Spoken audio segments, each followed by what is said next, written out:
একসময় যাদের সাথে কথা বলতে না পারলে দম বন্ধ হয়ে অস্থির লাগতো, দেখা না হলেও অসহায় হয়ে মন খারাপ হতো, অভিমান জমিয়ে অভিযোগ করা হতো। আজ তাদের সাথে কোনো যোগাযোগ নেই, তবুও দিন চলে যাচ্ছে, চাষি করছি, চলছি, ব্যস্ত সময় পার করছি, অবসরের সময়ও কাটাচ্ছি।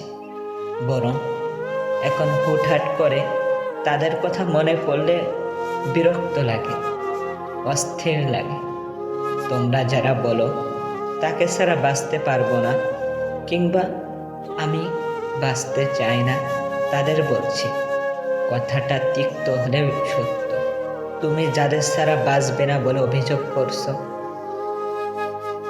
5 বছর পর তাদের কথা তোমার মনে পর্যন্ত পড়বে না। আর যদি ভুল করে মনেও পড়ে, তখন কষ্ট নয়, বরং নিজের বোকামির জন্য আফসোস করবে। আর কিচ্ছু করবে না, শুধু হাই হাই আফসোস করবে। হয়তো এক গাল হেসে বলেই ফেলবে, ইস, আমি কতই না বোকা ছিলাম।